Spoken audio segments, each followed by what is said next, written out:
So for today's sermon, we're focused on the Magnificat, in which Mary attributes all praise and honor to God, and she accepts none of it for herself. And she says, God has looked on this humble estate, and God has done something amazing.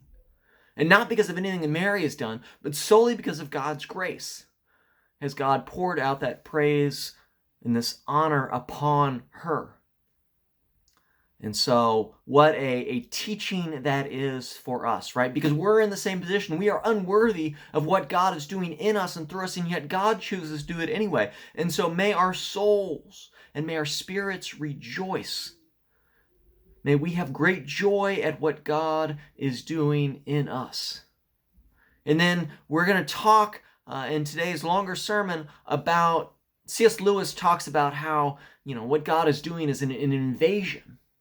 And God is invading the world. And have we accepted sort of God's invasion into our lives, and then have we joined in?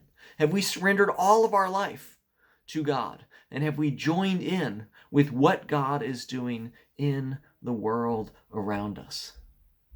For God longs to invade our lives and sit as the rightful king on the throne of our hearts.